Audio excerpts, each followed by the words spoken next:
તો વડોદરાના સરાર ગામે જવાય બન્યું છે યમરાજ પત્ની અને સાસુ પર ધારદાર ચપ્પુ વડે જીવલેણ હુમલો કરવામાં આવ્યો છે। હુમલો કરતા સાસુની થઈ હત્યા।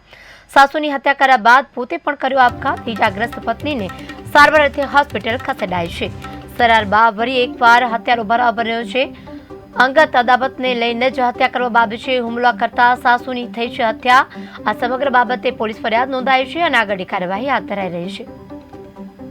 20/7/24 રોજ બપોરના 2 થી 2:30 વાગ્યાના સમય દરમિયાન સરાર ગામમાં એક ભાઈએ એમના સાસુ અને એમના પત્ની પર છરીથી હુમલો કર્યો હતો, જેમાં એમના સાસુ ગુજરી ગયા હતા અને એમના પત્નીને ઈજા થતાં એમને તાત્કાલિક સારવારમાં મોકલ્યા હતા અને એ ભાઈએ જાતે પોતાના પેટમાં છરી મારી અને એ પોતે ગુજરી ગયા હતા।